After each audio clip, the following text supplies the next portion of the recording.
Bad guys are always looking for a chance to strike. And when you go on vacation, they are on high alert. So we brought in Jeanette Kopko from the Better Business Bureau to tell us about some of the scams that we should look out for this spring break. Such as? Well, one of them is free Wi-Fi scams. You're traveling, you're maybe at the airport, an unfamiliar place, and you want to get online, and it looks like it's a Wi-Fi connection that would be okay, but it's really a scammer who is posing as one, and if you connect through that, then they're going to go in and steal your personal information. What? Like even in an airport? Yes, yes. That's one of the common places. They may even make it look like it's the one at the airport. So you need to be really careful who you're logging on to. Don't the airport people get in there though and like shut that down immediately? I'm sure they do as soon as they can, but you know, that's the thing about these scams is they always want to sneak out there and do as much as they can before somebody catches up with them. So it actually starts at the airport. And then it moves on into the hotel rooms. It could be there, or a cafe you're visiting, or just anywhere that you'd be connecting. That's so scary. You want to make sure you know who you're connecting to and try to turn off file sharing, and maybe even see if you can have a virtual private network through the public network to help protect your information. So maybe just like doing the hotspot through your phone is a better way to do it. And you may want to turn it off actually so that they can't connect to your device without you knowing it. Oh, that was a good idea. Never thought of that. Yeah, we just don't have it like connect to Wi-Fi automatically. We were just on a trip this past weekend, and my daughter, everywhere we could find a phone plug-in, you know, she was getting an iPhone charged in, but we were always looking for a hotspot. I never would have thought about turning off that Wi-Fi. Right, right, just so that you have control where it connects to, and you can make sure that you know what you're connecting to. What else is there to look for? Well, one thing that we see is fake calls from the hotel clerk. And what happens is it's the middle of the night, you get a phone call, they say, I'm the hotel clerk, and we've had a problem processing your credit card information, or our computer crashed and we need to recreate all the records. Could you please give us your credit card number again? Wow. So they're sneaky. Oh, they're so crafty, aren't they? They are. Right, they're hoping to catch you off guard in the middle of the night. You don't want to have any problems. You want to go back to sleep.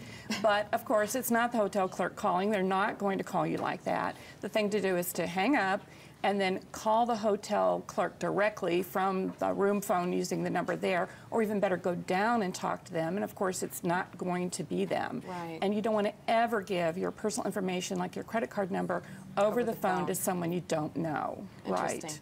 And so they're just really active during times like this, like spring break, aren't they? Exactly. More people are traveling, and maybe some people who aren't real experienced at traveling, and they just want to catch you off guard and try to get that information from you before you realize what's happened. What about grandparents scam? Well, this strikes the people who are at home, and with a lot of people traveling for spring break, the grandparent may assume that the person on the phone is their grandchild traveling on spring break. And they get a phone call and it says, hi, Grandma. And Grandma goes, yeah. He says, I'm really in trouble. I need your help. Oh, is this Tommy? Yeah, Grandma, it's Tommy. Let me tell you what happened.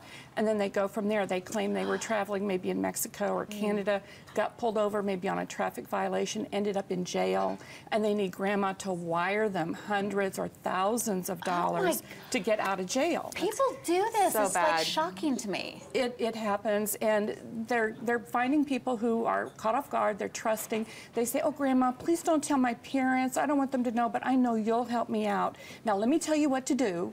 And they tell them go down to Western Union or MoneyGram and wire the money. And of course, once they do, it's just gone. And they could be calling from anywhere in the world. And some have lost $14,000 or more to these scams. So what do you tell Grandma to do? Just check your caller ID? Well, of course, they can spoof the number. It could appear to be calling from anywhere, but that's not where it's from. So don't send money to someone who calls you over the phone.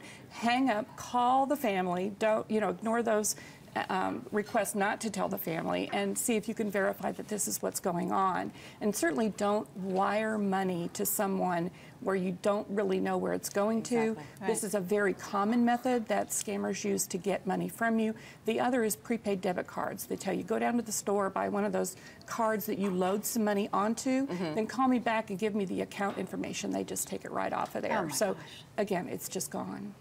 You really have to be on high alert these days, yes, especially when you're traveling. I noticed that this last trip. Zip up your purse and put your jewelry and your money in that safe in the hotel room. Use use every bit of safety that you can. That's a really good point. A lot of people think about, like I said, don't give it over the phone or whatever, but protect those physical pieces of information and make sure that they're all taken care of and tucked away safe. Thank you so much, Jeanette. I appreciate that. You can see these tips again before you head out for your big trip. Just head over to thebroadcasttv.com and click on today's links. There'll be more for you there. Savor Dallas.